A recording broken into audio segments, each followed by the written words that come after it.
All right, and welcome to the Intersection Podcast. This is Miovision's interpretation of a way to bring amazing, bright subject matter leaders into the intersection and get their perspective on all things mobility, modernization. And we are excited about our guest today, the CEO of ITS America. And we are in Grapevine, Texas at ITS America. So welcome to the podcast, Laura Chace. Thank you. It's great to be here. Thank you for coming. And for everybody following along at home, maybe just share with everybody who you are and what you do at ITS. So I'm Laura Chace, CEO of ITS America. I've been with the organization for about 8 years, became CEO about 18 months ago. And our focus is on mainstreaming deployment of technology in the transportation system across modes in support of a safer, greener, smarter future for all. So benefiting communities. Wow. So that is a mouthful. It is. And also like all modes of transit, all communities, which I think is a pretty broad mandate. So in 8 years, what have you seen as the biggest transformation that you've seen the ITS America group make or evolve into over that period of time? Yeah, well, I think it's actually happening right now, and it's what we call digital infrastructure. Which is this concept that we have a lot of data out there. We have a lot of digital tools, and we really need to build this digital infrastructure layer that will interact with our physical infrastructure so that we can actually dynamically manage our resources, so we can enable safety, enable sustainable mobility, and provide equitable services. And right now, the tradition is to invest in a historic way, which means how we historically have done so, I should say, which means investing in the physical side. But what we're really seeing is this incredible need to invest in the digital side so we can actually use all of that data and all those tools to make better decisions. Awesome. So I'm going to welcome to the conversation our CEO for Miovision, who's been on maybe this journey for a little bit longer as well, 17, almost 18 years in this space. So Kurtis, what are your thoughts? I mean, you've been partnered with ITS for a period of time, just reacting to Laura's kind of mandate. It sounds like a pretty big moonshot objective, but what have you seen as the evolution for ITS in this mandate that they're working to fulfill into? Yeah, I mean, I think this show was really exciting because I think there's like a scaled conversation happening now around digital infrastructure that's been maybe more nascent in previous years. So I think that's amazing. I think one of the things that we think a lot about is if you look at the built form of a city, it's a combination of public infrastructure and private infrastructure, right? So you think of like the roads, the services that are underground. These are provided for by public sector. There's like standards about how you have to interface to them, right? If you want to get your site plan approved, you got to make sure that you put your driveway in the right place. Those kind of things. And then you have like private development, things like condos and retail malls and things like that. And that model has worked really well for the physical built form. But in the technology universe, if you look at sort of how the consumer internet came online, it was very much private sector dominated, right? There's really no like public infrastructure in the same way that there is in the physical built form. So I think this conversation about digital infrastructure is super important. And I think getting to the point where through industry organizations like ITSA, we can start to discern the difference between like what should be public infrastructure, provided for and governed by in the ways that we know how to do in the public sector, and then what should be private sector. I think that's a super important conversation that I'm excited to see starting to happen. Very cool. Yeah. I mean, Laura, we talked a little bit about this over the course of the week too, like the role of private business, private enterprise, like somebody like Miovision or any of the other our contemporaries that are here as well, public interest in the form of government, as well as multiple stakeholders that should be involved in this to really support an inclusive, diverse modernization. So Yeah. do you have any thoughts on the idea about like who are the players that should be working in an integrated fashion to help serve this modernization need? Yeah, well, so that's exactly what we're trying to do by bringing in companies like Miovision and others on the private sector side. So everyone from like the cloud computing companies, the chip makers, the telecoms, the traffic management companies, systems integrators. So all really the automakers, fleet providers, all the broad sector approach on the private sector side. And then the public sector side, it really is all levels of government. So it's state, city, MPO, county, bring everyone together, because what we're trying to do and our focus, right, is bringing all those voices and all those disparate entities together to create a national plan. Because to Kurtis's point, we need that architecture and we need that structure, but it has to be national and it has to be interoperable. And that we don't have that right now. That doesn't exist in the digital world. And you talk a little bit about sort of, who roles and responsibilities. And the public sector is already seeing that they can manage their physical streets and the physical right of way. But what they're seeing is that the private sector has tools that they can use that can dynamically change how they're interacting on that right of way. And the public sector doesn't have the same tools. And that's what this would enable. It would enable our infrastructure, our streets, to be as smart as the vehicles and things, using them, and enable the public sector to have these interoperable tools to use the data and be able to manage that public right of way dynamically in a digital world, which is where all of transportation is going in this digital transformation. Very cool. Kurtis, do you have any thoughts on kind of the multiple kind of multifaceted integrated way that this needs to be thought about and communicated? Yeah, I mean, I think we have lots of analogies in the built form. When you go get your site plan, you'll often pay development charges or park land dedication fees or things that you're sort of paying back into the system that you're going to benefit from as a private land operator. So I think it's trying to map what are the equivalent discernment between public infrastructure, private infrastructure, and then what are the economic models that ensure that public infrastructure is evolving and maintaining in the public good.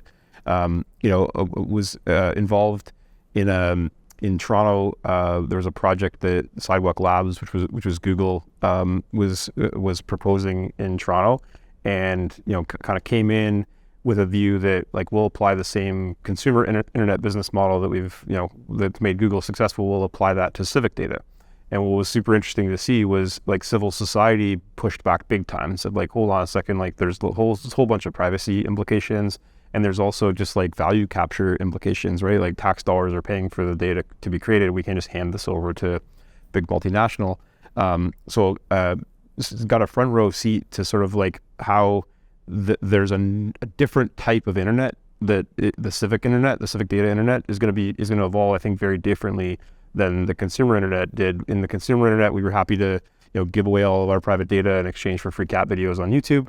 But that the experience in Toronto showed that there's much more focus needs to be placed on the grant of social license with respect to the data that's coming out of our built form, such that cities can continue to control their right of ways and their infrastructure, and that it doesn't just evolve in a way that services private interests as opposed to the social good. Yeah, I mean, we've talked to, I don't know if there's certainly on your team, Laura, and there's been some talks this week so far about diversity, inclusion, and making sure that we do this modernization around mobility that's not just focused on four-wheeled vehicles going into and out of intersections. That modernization of mobility also has to be considered of walkers, bikers, scooters, or people on buses. So, maybe share with the organization or share with the folks at home, what does diversity, inclusion as it relates to this modernization, what does it mean to you in your office and the mandate that you have in serving the broader constituents of the entire United States in this case? Yeah, so I would say I would answer that in a couple of ways. So one way is, to your point, we are multimodal in our focus. So we don't just focus on, for example, just single occupancy vehicles, right? So we want to have digital solutions and a digital layer that can work for transit, that can work for passenger vehicles, that can work for fleets, that can work for cyclists, pedestrians, and for advanced air mobility, which is another area that is really a part of this conversation, because ultimately that's coming down the pike too, and that all needs to integrate with the surface and the ground transportation. It's going to do that through digital APIs and digital tools. And so that's a piece of it. The other piece of it that I would say is something that we've talked about a lot, which is you have to look at who your users are. And if you look at, more than half the population is women, Heaviest users of transit are women, but yet we don't necessarily design our systems and design the operation of the system with those users in mind. So if you're a caregiver and you're trying to take transit, right, your options might be limited in terms of what's going to work for you.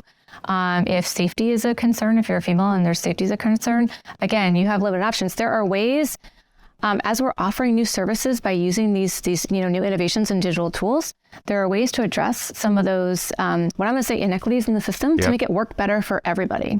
Yeah. Yeah. And I think your API comment, I think, also rings pretty true to, I think, our shared vision, Kurtis, which is like, how do we have an interoperability even with our own platform that it allows for other technology or layers to be integrated within our offering. But any thoughts kind of reacting to this concept of true diversity, true inclusive to various forms of mobility in your experience and here at Miovision? I would think like digitization of industries has been happening for 2 decades, right? And I think our industry has, for a multitude of reasons, has been resilient. I don't want to say resistant, right? But resilient to the change. But I think we're starting to see like that change is coming, right? And when change is inevitable, it either happens to you or through you, right? And I think the risk is that if change happens to this industry, it'll happen from another industry who needs the data and the digital systems to behave in certain ways to enable that industry's objective, right? So, for example, car companies are rapidly digitizing, cars are becoming computers on wheels.